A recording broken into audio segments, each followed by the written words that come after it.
Morning. This is the daily or nearly daily foreclosure filing update for New Jersey. This is covering the filings, the foreclosure complaints filed in New Jersey January 20 and January 21, 2021. On January 21, there were only 8 residential foreclosure complaints, and 4 of them were filed by Trinity Financial Services. The rest of the 27 filed were commercial, condo, one reverse mortgage, and then there were complaints filed by Longbridge Financial, Mariners Atlantic Portfolio, PBS Funding, and BCMC Trust, each filing 1. Those are not common names amongst just general understanding. That's not a Wells Fargo or a Bank of America. Those are the third tier servicers who are servicing for their own mortgage loans in their own portfolio, or they're servicing for portfolio loans owned by hedge funds who do not have customers that are not hedge funds. So they have no interest in a market value or brand value for customers. So they are going to be filing foreclosure complaints soon, and they're going to be ramping up their speed. On January 20, there were 28 foreclosure complaints filed. 11 of them were residential mortgage foreclosures. One of them was a reverse mortgage. Most were tax foreclosure complaints, a couple commercial. On the residential foreclosure side, on January 20, 3 were filed by Wilmington Savings Fund. 3 were filed by U.S. Bank, which means they are in the lead, with 21 filed residential foreclosure complaints filed so far in 2021.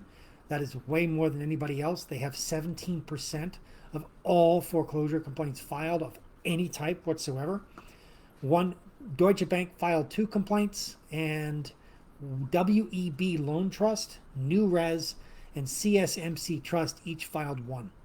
So far, then, my prediction made at the beginning of the year, at the bottom tier of the mortgage servicers, like I said, the ones that service their own portfolio and the ones that service for hedge funds portfolios are the ones that are going to be filing the foreclosure complaints. I'm surprised that more haven't been filed yet. I think their systems are just getting back online after being on hiatus for some time, and I think in the next month or 2 they're going to really speed things up. So if you have a mortgage owned by a government-backed entity, you're not going to see a foreclosure complaint filed anytime soon.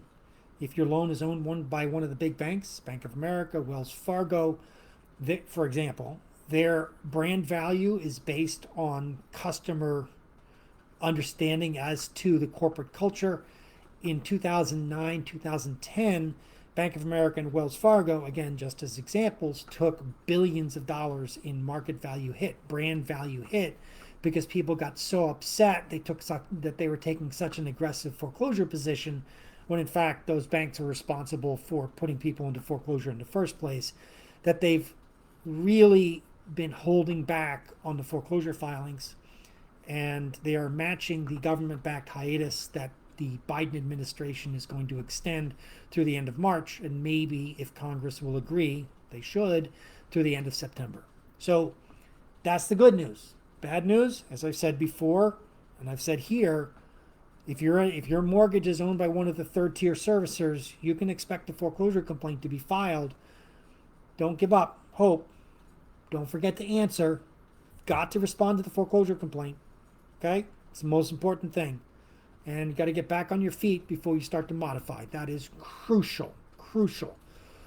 You have plenty of time if you defend a foreclosure case. This is the way to respond to foreclosure in New Jersey. File the answer. Don't get pushed into a modification when you can barely afford the mortgage payment. File the answer, fight the foreclosure, keep them at bay, save your money, deal with your debt, whether by paying it down or going into bankruptcy, get your revolving debt down to 0, bring your income up to something where you can afford the monthly payment and you have a nest egg. Once you get there, then you can safely modify. Because if you modify at that point, you have a savings ability to be able to withstand hiccups. If your boiler explodes, you can fix it. You don't go straight into foreclosure again. That's the biggest problem that people face when they instinctively look to modify right off the bat to avoid the foreclosure. Watch out for that emotional need. I've got to resolve this problem right now. I've got to go to modification. If you haven't cleared up your revolving debt, if you haven't cleared up your other debt, if you don't have enough money saved, you're going into modification is going to mean that you're going to be coming out of pocket with all of your money each month that you can afford to pay, which is going to be most of it, and you're not going to be safe from a financial downturn, and that is very risky these days. So be careful about folks that push you into modification first. Pay attention to what you ought to think you ought to be doing, and be strategic and be smart. All right? Any questions? You can give me a call.